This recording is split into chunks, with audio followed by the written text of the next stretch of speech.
Hello everyone and welcome to the Brother Chaos channel. Today we're going to do another classics. We're going to be talking about A Nightmare on Elm Street from 1984, directed by Wes Craven. Now, a warning, there's going to be spoilers in this review. The main characters are Nancy, she's the final girl played by Heather Langenkamp, her boyfriend Glenn played by Johnny Depp, Her, her father, Lieutenant Donald Thompson, played by the great John Saxon, and of course, Freddy Krueger, played by Robert Englund. I like to also mention Nancy's mother, Marge Thompson, played by Ronnie Blakely. Now, I think this is a really interesting movie. Watching it, the more I watch it, the more I see layers of depth to this movie, different levels of horror and brutality. Um, I remember watching this as a teenager. You think that Freddy Krueger is just since he got so popular, the character, he's just a Halloween decoration, a kid to dress up like him. But if you see the backstory, Freddy Krueger is a degenerate child murderer that killed 20 children. I really like Wes Craven's films. I like his first film, Last House on the Left, and I think with this film he added a little bit more of fantasy, so it could be more palatable, not so horrific from his feature film fe- feature debut film. And I think the horror is still there. It's just now it seems a little bit less real because the villain comes and kills you in a nightmare in your dreams. Now, how horrible is that? Because everyone has to dream, and if you don't sleep, you go insane. You hallucinate. You're going to die. So if there's a malevolent presence that's coming after you in your nightmares, and if it kills you, you die in real life. That is horrific. But it's not just any malevolent nightmare, it's the spirit of Fred Krueger turned into the real boogeyman, the real master of nightmares. We see real killers every day, serial killers across the country here in the United States, many of them with barbaric practices. But Freddy Krueger is another level of scary. He killed kids, not adult people. Now he's after our kids again, but this time in their nightmares. The story starts out with Tina, a 15-year-old girl. I guess most of them are around that age, so you could say they're sophomores in high school. 15-year-old girl is having nightmares, and she asks her friend Nancy to sleep over to give her some comfort. Now, Nancy, of course, goes to her house. Tina's parents are out of town, and they start talking about the dream Tina had. And Nancy confides in her and says she also had a dream about a guy in a dirty red and green sweater, and he had finger knives for fingers. And so Nancy and Tina have both dreamt of the same guy. Now, Johnny Depp's character Glenn, which is Nancy's boyfriend, is there too. He's hanging out with the girls. Later on, Rod, Tina's boyfriend, shows up and they decide, since he's sort of like a musician, and kind of like a small time delinquent. He's had problem with drugs and getting into fights.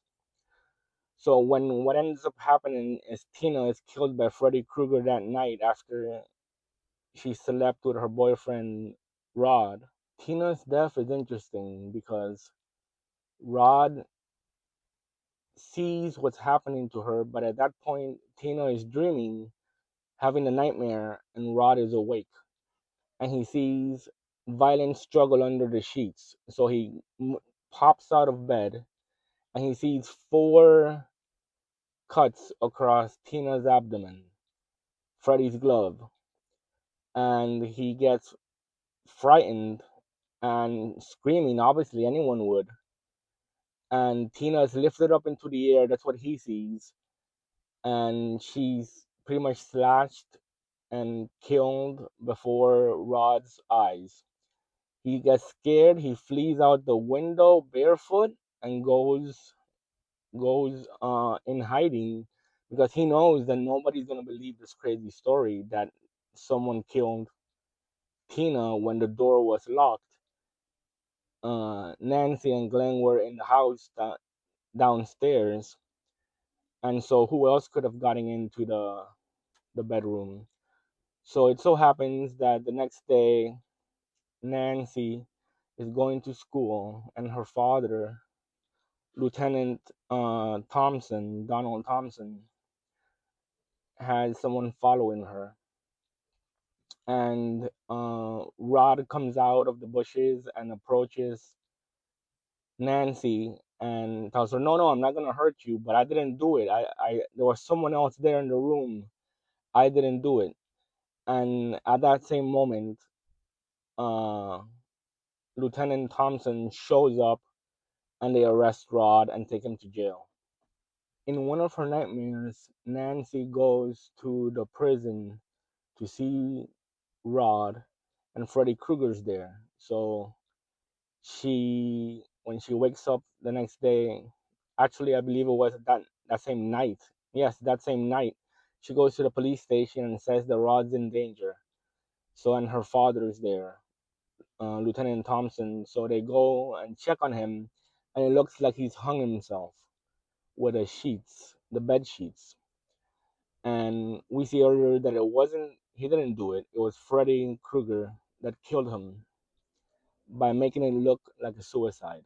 Now, Nancy's mother, Marge, is worried about her daughter, and so she takes her to a sleep study uh, hospital, and she gets all the things, I don't know what they're called, put on your face, on your head, to monitor her how she sleeps, to see if she has any sort of sleep disorders.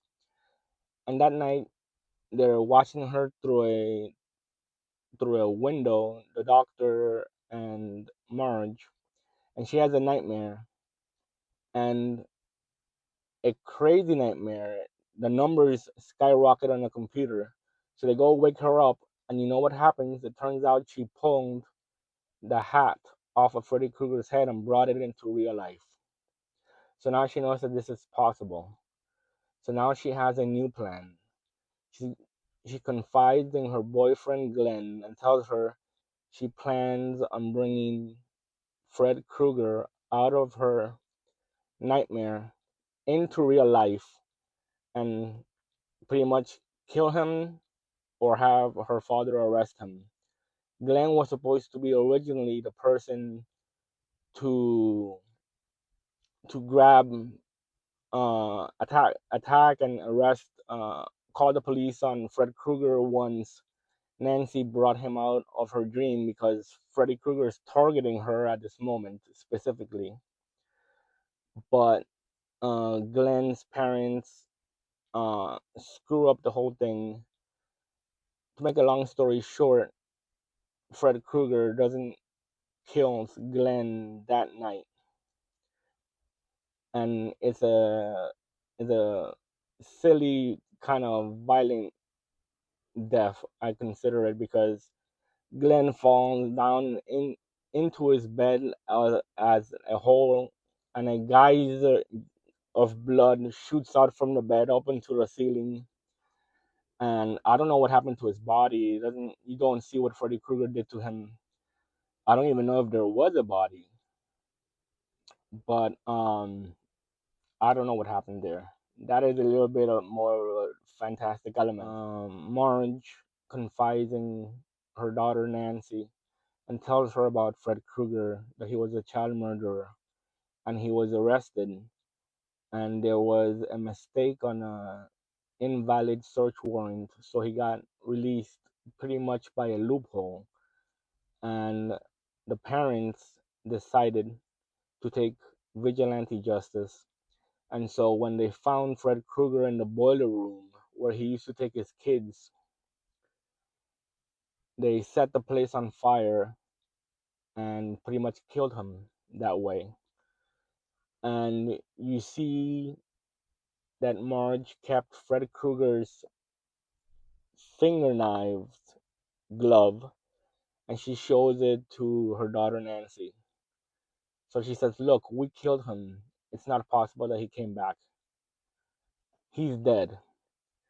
Now, if you think about it, a force so malevolent, and Fred Krueger is really insane because he plays with his victims, with his child victims, like a cat and a mouse.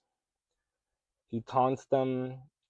After the death of Glenn, Nancy gets a call on her phone, and Fred Krueger's tongue comes out of the receiver, the mouthpiece, and says, "I'm your boyfriend now." It's these kinds of sick jokes that I appreciate Wes Craven's dark humor. I appreciate how he did this wonderful movie that we're talking about. So closing in on the third act, Nancy's plan is to bring out Fred Krueger, grab him, bring him into the real world, and have her father, Lieutenant Thompson, arrest him, and hopefully that'll be the end of that. She's read a book about booby traps. She set a timer alarm on her wristwatch to wake her up in 10 minutes to be in the dream, find Fred Krueger, pull him out, start the booby trap action. She has different types of booby traps to harm him and injure him until her father could get there and arrest him. She also remembers a conversation she had with her boyfriend Glenn about a book he was reading about this culture. I don't remember what culture it was, that believes that if you take away the energy, evil energy in your dream, if you're having a nightmare, ignore the monster, tell him it's my world, it's my dream, it's my life. You can't harm me. You're just an illusion. That helps and doesn't allow the evil to get you. So she's in her dream, and the timer is running super quick. She can't find Fred Krueger. In the last moments before her timer goes off, Freddy Krueger appears. She jumps at him, gives him a big old hug, and brings him into the real world. She's running, breaking the glass on the windows, calling for her father to come arrest Fred Krueger. Freddy Krueger chases Nancy into the basement where she douses him with flammable gasoline or something similar and sets him on fire once again, as Marge and other parents did earlier on. Something that's not shown in the movie, which I would have liked to see. And so he's running upstairs on fire. Her father finally, Lieutenant Thompson, gets in there. And at this point, Freddy Krueger's gone. He killed, ends up killing Marge. He's on top of her on the bed, and Lieutenant Thompson throws the covers or something to douse out the fire. And when the covers go off, Fred Krueger is gone, supposedly back into the nightmare world, and Marge goes down, descends into her bed, and nobody is there anymore. It's just a plain bed. there's no evidence that there was a fire there in the bed, and so Lieutenant Thompson doesn't know what happened. So the next thing that happens, it's a sunny morning. Nancy is getting out of the house to go to school with her friends. They're all alive. Someone is dreaming, and the car is a convertible, and the top is red and green like Freddy Krueger's sweater. And they start screaming. The top goes up, the windows roll up, and drives away. And then through the, I'm gonna call it porthole, but I don't know what to call it. It's like a small little window on the door, installed on the door. I would say yay big. Freddy Krueger's arm comes out and pulls Marge through it, and that's the end of the movie. So the evil is alive. The evil is real. It didn't matter that Nancy told Freddy Krueger, "You're nothing. This is my dream. No power over me. I want my friends alive again." Freddy Krueger vanishes. He says, "What? What are you saying?" He vanishes, seemingly lost his power, but he has not lost his power. Freddy Krueger is definitely a force to be reckoned with.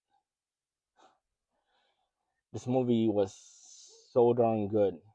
If you watch it several times, you see different layers, like I said in the beginning. As an adult now, I don't have any kids of myself, but I have cousins, and I've seen them growing up. And there's nothing worse than a child predator.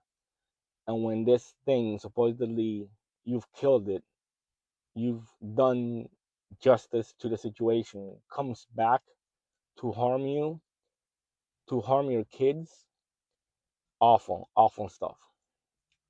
But the dark humor that Wes Craven employs in this film is a sigh of relief during the tense moments. But I highly enjoyed this film, and my coffin rating is gonna be 5 coffins. Thank you for watching this second episode of Classics. Have a good day, and God bless you.